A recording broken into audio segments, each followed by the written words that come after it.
가끔 찐이라는 단어를 듣게 됩니다.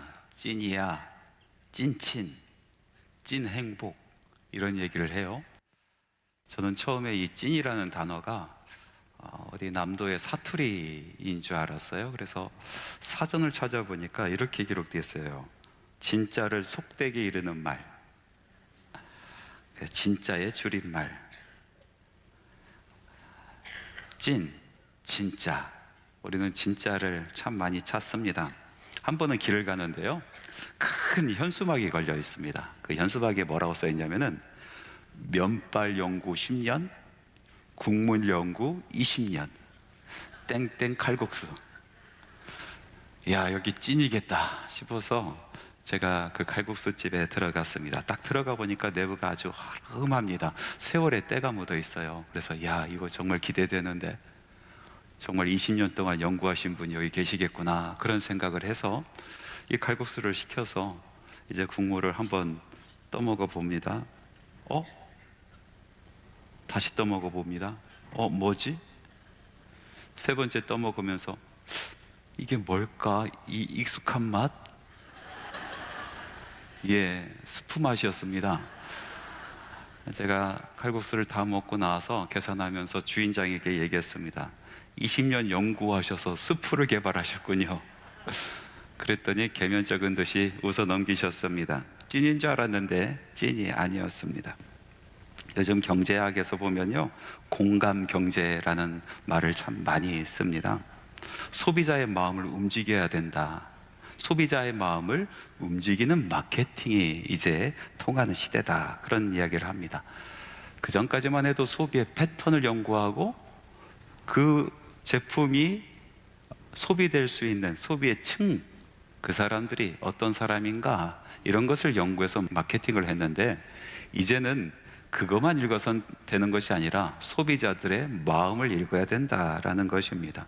한마디로 감동해야 지갑이 열린다라는 뜻 아니겠습니까? 소비자의 입에서 이거 이런 맛이 있을까? 소비자 입에서 이거 어떻게 만들었을까? 이거 찐이다 라고 이야기하면 대박 난다 라는 그런 뜻 아니겠습니까? 여러분, 믿음에도 찐이 있습니다. 진짜가 있어요.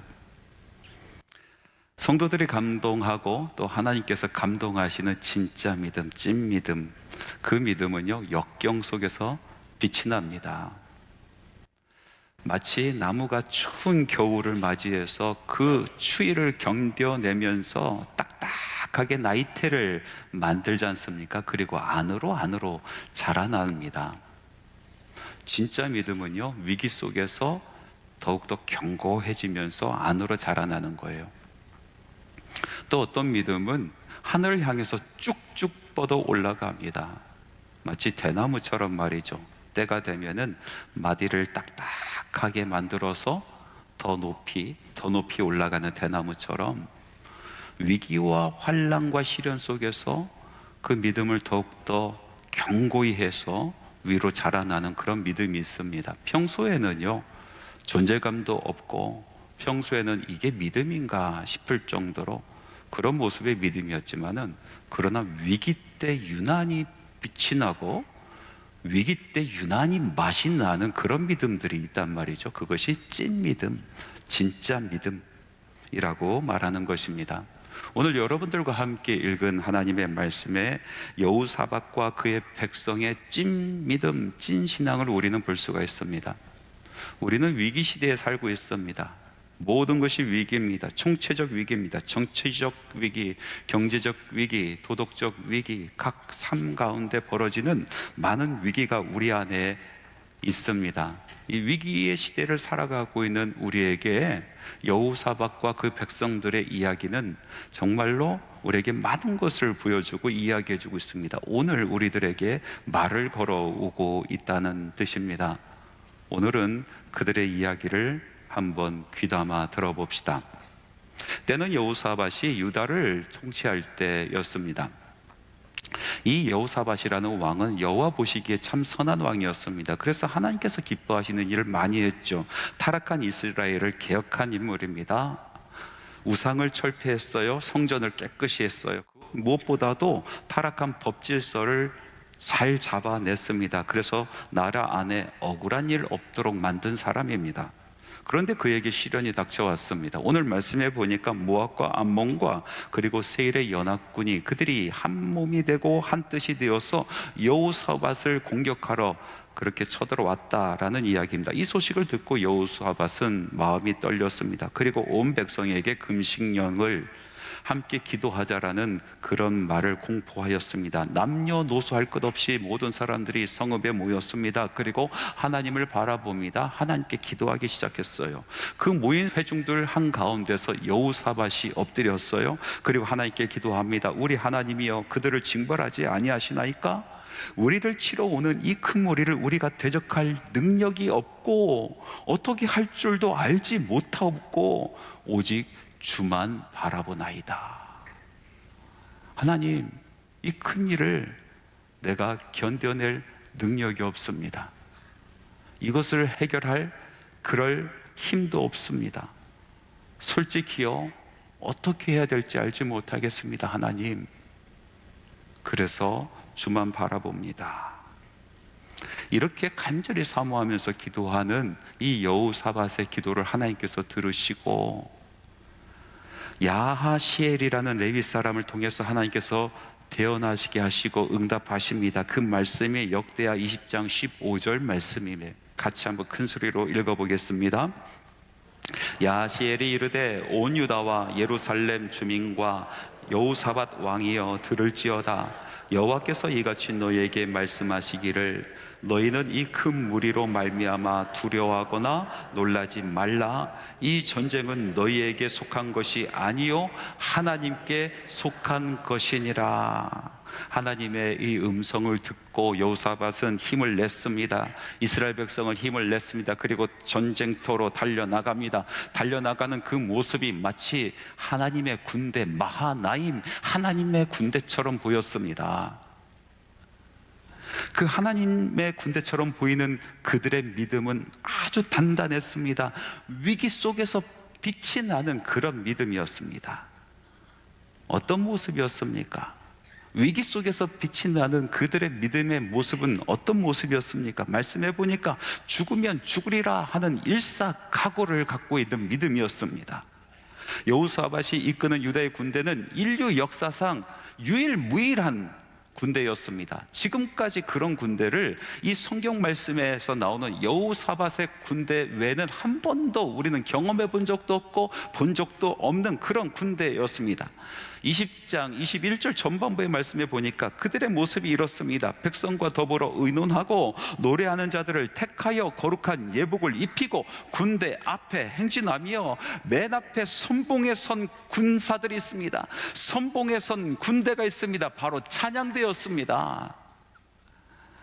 여러분, 보통 전쟁이 나면요 선봉에 서는 그런 부대가 있습니다. 최정예 부대입니다. 제일 먼저 적진에 침투해서 본대가 진입할 수 있도록 루트를 마련하는 이 최정예 부대가 선봉에 서는 겁니다.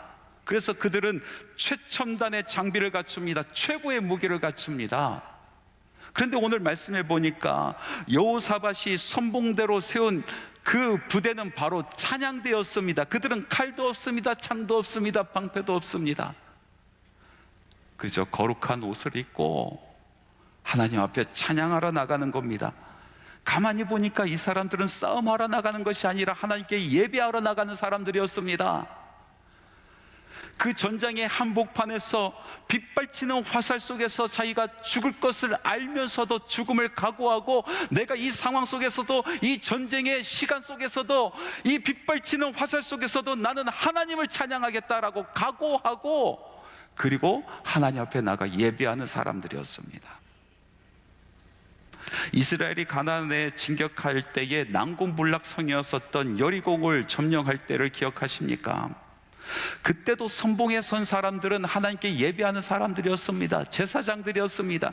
그들이 거룩한 옷을 입고 법궤를 들고 앞에 선두에 섰습니다. 평안할 때는요 이 법궤가 온 회중 가운데 있었습니다. 하나님의 인재를 상징하고 하나님께서 우리와 함께 하시다, 우리 중심에 계시다라는 것을 상징하기 위해서 법궤가 가운데 있고 그 주변에서 하나님을 찬양하는 사람, 하나님을 예배하는 사람들이 있었습니다. 그러나 전쟁 때에는 먼저 하나님께서 일어서십니다. 먼저 하나님께서 앞장서십니다. 그리고 거룩한 예복을 입은 사람들이, 그 찬양하는 사람들이, 예배하는 사람들이 하나님을 뒤따라 가는 것입니다. 죽음을 무릅쓰고 가는 것입니다.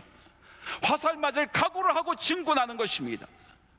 죽음을 각오하는 그 믿음, 그 믿음이 바로 위기 때 빛이 나는 믿음입니다. 왜 그렇습니까?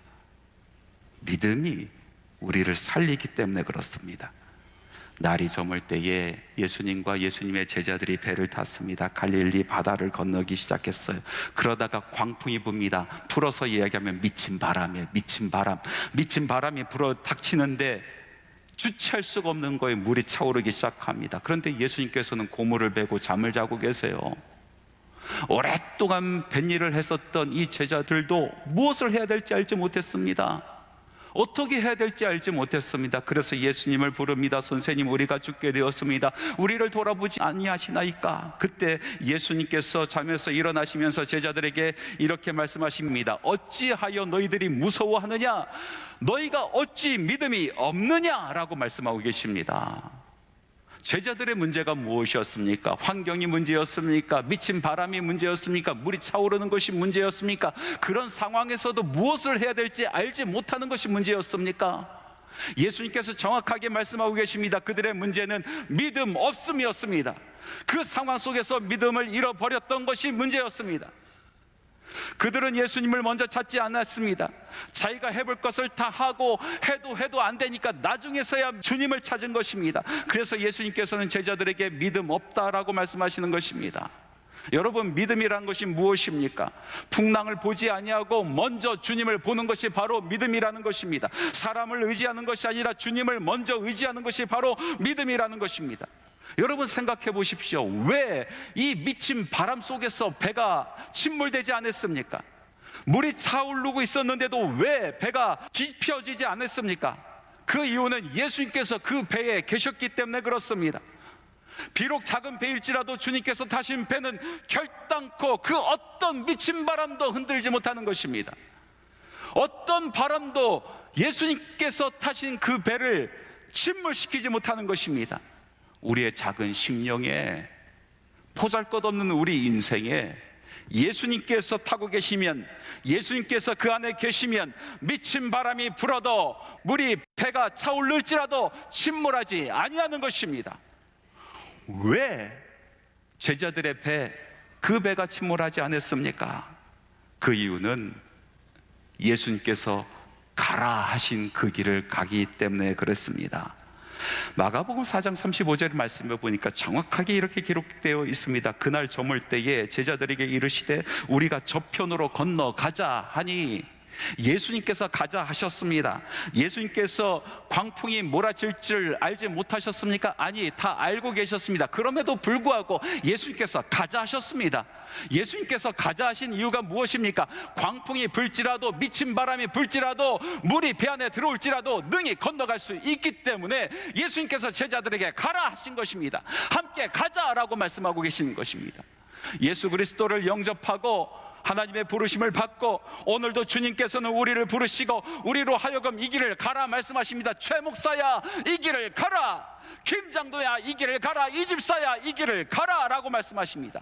가라 하신 분은 바로 예수 그리스도이십니다. 세상에서 너희가 환난을 당하나 담대하라, 내가 세상을 이겼노라 라고 하신 그 예수님께서 강풍이 있는 항해이지만은 주께서 이미 이겨 놓으셨으니 가라 라고 말씀하시고 계시는 것입니다. 무서워하지 마십시오. 담대하십시오. 계속 걸어가십시오. Keep going on, keep going on. 계속 걸어가십시오. 주님께서 가라 하신 것입니다. 담대하게 달려가시기 바랍니다. 내가 너희를 책임지고 내가 너희를 능히 건너가게 하겠다라고 예수님께서 작정하신 것입니다. 믿음이 살게 하는 겁니다. 우리를 살리는 것은 바로 믿음입니다. 연합군의 그 미친 공격에 두려워 떨다가 여호사밧이 하나님의 말씀을 듣고 일어섭니다. 그 말씀은 무엇입니까? 너희는 이 큰 무리로 말미암아 두려워하거나 놀라지 마라. 이 전쟁은 너에게 속한 것이 아니요 하나님께 속한 것이니라. 하나님께서 싸우시겠다라고 말씀하시는 것입니다. 하나님께서 선봉에 서시겠다라고 말씀하신 것입니다. 그러니 믿음을 가지고 나만 따라오라라고 말씀하신 것입니다. 그 믿음을 갖고 그 말씀을 의지하여 총진군하는 것입니다. 여러분, 여러분들을 향한 주님의 계획하심을 여러분 믿으시기 바랍니다. 주님의 능력을 믿으시기 바랍니다. 가라 하신 분이 주님이십니다. 주님께서 싸우시겠다라고 말씀하십니다. 아니, 주님께서 이미 이겨 놓으셨다라고 말씀하고 계시는 것입니다. 믿으시면 아멘 하시기 바랍니다. 그 말씀을 믿고 나아갈 때 그 믿음은 위기에 빛이 나는 믿음이 되는 것입니다. 여러분, 아무런 무기도 없이, 칼도 없고 창도 없고 방패도 없이 각오하고 예배하겠다 하며 거룩한 옷을 입고 죽을 각오로, 일사각오로 믿음 하나 붙들고 전장으로 달려나갔었던 그 사람들이 무엇을 했습니까? 오늘 말씀을 한번 보십시오. 20장 21절 뒷부분에 이렇게 기록되어 있습니다. 여호와를 찬송하여 이르기를 여호와께 감사하세 그의 인자하심이 영원하도다 하게 하였더니, 그들은 아무것도 가지지 아니하고 전장 한복판에서 찬양하고 하나님께 감사하고 하나님 앞에 예배하기 시작하였습니다. 여호와께 감사하라 그의 인자하심이 영원함이로다. 그 찬양은 수천 수만 승의 병거보다, 수만 개의 화살보다, 또 수만의 군사보다 강한 영적인 무기였습니다. 믿음의 무기였습니다. 여러분, 그런데 가만히 생각해 보십시오. 여호사밧과 그의 백성에게 감사할 조건이 있습니까? 사방이 적으로 둘러싸여 있습니다. 언제 죽을지 모르는 그런 상황에서 그 상황이 어떻게 감사가 나오는 상황입니까? 여호사밧을 한번 생각해 보십시오. 하나님을 기쁘시게 하기 위해서, 하나님의 뜻을 위해서 얼마나 노력을 많이 했습니까? 하나님께서 좋아하시는 일만 했던 사람입니다. 우상을 철폐하고 성전을 깨끗이 하고 하나님의 공의가 그 땅에 세워지기를 소망하면서 갖은 욕을 먹으면서 그 땅에 의를 세웠었던 왕이 아니겠습니까? 일평생 하나님을 위해서 살아갔던 사람입니다. 일평생 하나님 기뻐하시는 일을 위해서 살아갔던 사람입니다. 그런 사람에게 환난이 닥쳐왔습니다. 시련이 몰려왔습니다. 하나님, 내가 하나님을 위해서 무엇을 했는지 하나님께서는 아시지 않습니까? 하나님, 왜 저에게 이런 시련을 주십니까? 하나님, 제가 하나님 사랑하며 하나님을 위해서 무엇을 했는지 하나님께서 아시지 않습니까? 이렇게 하나님 앞에 나가 원망할 수도 있는 상황 아니겠습니까? 그런데 여호사밧은 원망의 입을 닫아 버립니다. 그리고 대신 입을 활짝 열어 하나님을 찬양하기 시작합니다. 하나님께 경배하기 시작합니다. 하나님께 감사하기 시작합니다. 왜 그 심령 가운데 감사가 이렇게 자연스럽게 나올 수 있었겠습니까? 하나님께서 지금까지 베풀어 주신 은혜에 대한 감사보다도 하나님께서 앞으로 이루실 그 사건을 생각하며 미리 감사하는 것입니다. 여러분, 감사는 감사를 낳는 것입니다. 여러분 삶 가운데 감사를 하기 시작하면 여러분의 믿음이 굳건해집니다. 그리고 그 믿음이 또 다른 감사를 불러오는 것입니다. 감사하는 입은 항상 감사하게 되어 있습니다. 하나님께서 이루실 그 일을 사모하면서도 감사하는 것입니다. 진실한 그리스도를 향하여 별명이 있다라면 그것은 환난 중에 노래를 부르는 사람 아니겠습니까? 여러분, 슬픔이 가득하고 절망이 가득하는 장례식장에 노래하고 찬양하는 사람들은 그리스도인밖에 없습니다. 왜 우리가 그 슬픔 속에서, 그 절망의 상황 속에서 노래하고 찬양하겠습니까? 우리는 다른 사람들이, 세상 사람들이 듣지 못하는 것을 듣고 세상 사람들이 보지 못하는 것을 보기 때문에 그렇습니다. 세상 사람들이 꿈도 꾸지 못하는 것을 우리는 꿈꾸며 살아가는 사람들이기 때문에 그렇습니다. 하나님께서 앞으로 이루실 일을 우리는 들었습니다. 하나님께서 이루실 일을 우리는 보고 하나님께서 이루실 일을 우리는 꿈꾸기 때문에 우리는 그곳에서 찬양하는 것입니다. 우리는 그곳에서 감사하는 것입니다. 하나님께서 앞으로 베푸실 더 큰 은혜를 사모하면서 우리는 감사하는 것입니다. 17세기 유럽에 아주 끔찍한 사건들이 벌어집니다. 30년 동안 전쟁이 끊이지 아니하는 30년 전쟁이 있었습니다. 전쟁으로 인하여 많은 유럽 사람들이 죽게 되고, 그리고 절망 가운데 병들어갔습니다. 그런데 그리스도인들은 그때 그 심령이 죽지 않았습니다. 일어나서 찬양하기 시작하는데 그 30년 동안 5만 5천 곡의 찬양, 5만 5천 곡의 찬송이 작곡됩니다. 사람들이 찬양하기 시작하는 거예요.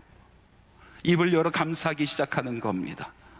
평화로울 때 부르지 못했던 찬송이 성도들의 입에서 터져 나오기 시작하는 겁니다. 왜 그랬습니까? 이루실 하나님의 그 은혜를 생각하며 찬양하는 거예요. 하나님께서 이루실 그 놀라운 일들을 생각하며 꿈꾸며 찬양하는 것입니다. 내 인생이 형통할 때 우리는 찬양할 수 있다고 생각하죠.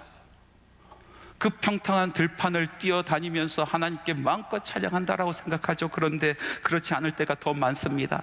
마음이 교만해져서 내가 이룬 일이 얼마나 큰데 하면서 자기 자신을 찬양할 때가 얼마나 많이 있습니까? 그러나 혹독한 삶 가운데서, 시련 가운데서 성도들은 입을 엽니다. 하나님을 찬양합니다. 왜 그렇습니까? 자기의 진짜의 모습, 진상을 보기 때문에 그렇습니다. 나는 연약한 사람이구나, 나는 티끌맛도 못한 사람이구나, 하나님의 은혜 없이는, 도움 없이는 내가 살 수 없는 사람이라는 것을 깨닫기 시작하면서 입을 열어 하나님을 찬양하고 간구하기 시작합니다. 그리고 우리의 믿음이 더욱더 굳건해지면서, 그러면서 더 먼 것을 바라보기 시작합니다. 지금 이 상황 넘어서 계신 하나님을 바라보고 계십니다. 나의 시련보다 훨씬 더 크신 하나님을 바라보고 그 하나님께서 이루실 일을 꿈꾸면서 찬양하기 시작하는 것입니다. 그래서 우리는 찬양합니다. 그래서 우리는 감사합니다. 가만히 보면 우리가 진짜로 찬양할 수 있을 때, 진짜로 감사할 수 있을 때는 환난의 때입니다.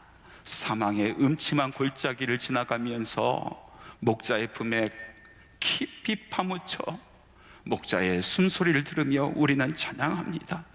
나를 옮기실 이 목자에게서 이루실 일을 보며 우리는 감사하는 겁니다. 사랑하는 성도 여러분, 여러분 환난 가운데 계십니까?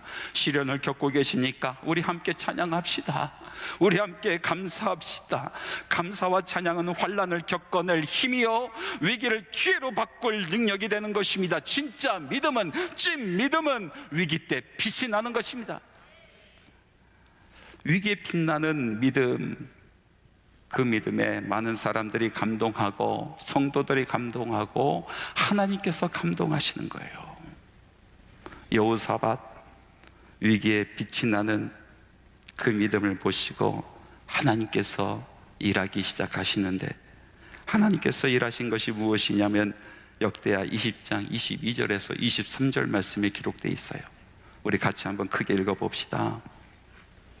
그 노래와 찬송이 시작될 때에 여호와께서 복병을 두어 유다를 치러 온 암몬 자손과 모압과 세일산 주민들을 치게 하심으로 그들이 패하였으니 곧 암몬과 모압 자손이 일어나 세일산 주민들을 쳐서 진멸하고 세일 주민들을 멸한 후에는 그들이 서로 죽였더라.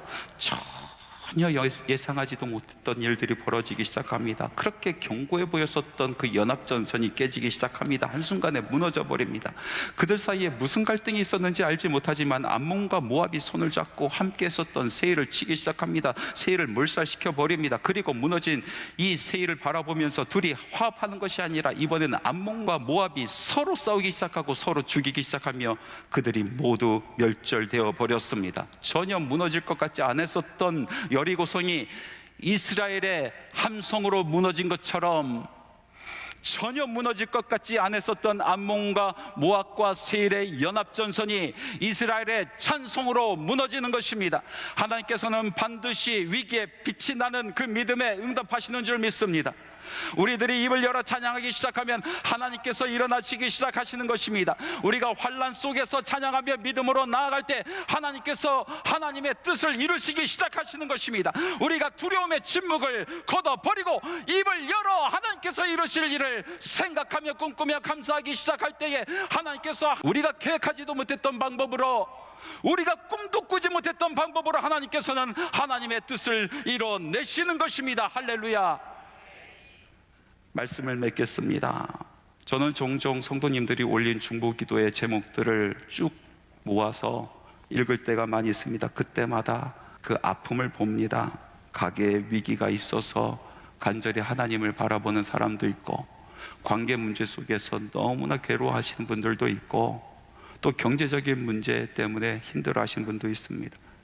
그만 육신의 질고로 인해서 하나님만 바라보는 그런 모습을 보면서 그 기도 제목을 부여잡고 기도할 때마다 얼마나 가슴이 아픈지 모릅니다.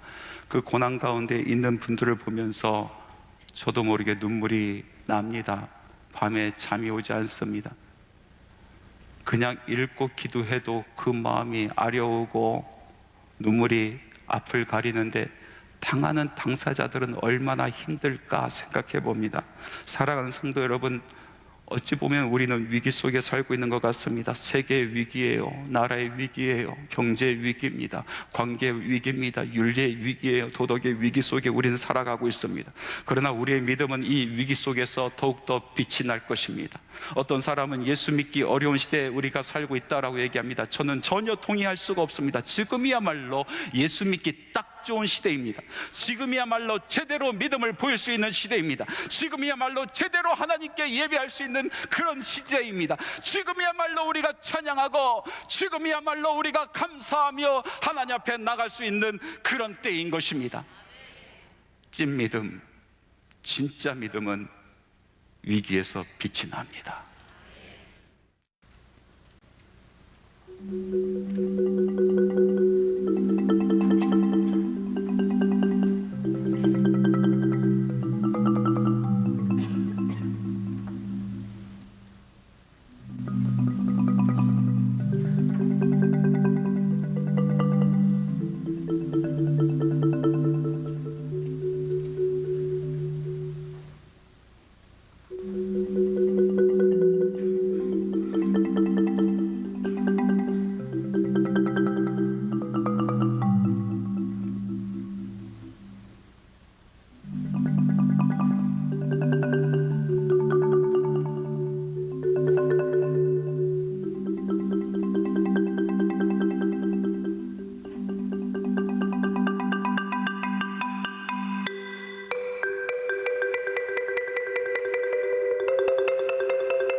예수 그리스도의 은혜와 하나님의 사랑하심과 성령님의 교통 내주 충만 역사 동행하심이 하나님의 전에서 마음껏 하나님의 이름을 부르며 찬양하고 기도하고 하나님을 예배하고 주신 말씀 가슴에 새기고 절망하지 아니하고 쓰러지지 아니하고 우리 하나님께서 일하시는 그 손 꼭 붙들고 세상으로 돌아가는 주님의 사랑하는 자녀들의 발걸음 발걸음 위에 지금부터 영원토록 함께 하시기를 간절히 축원하옵나이다.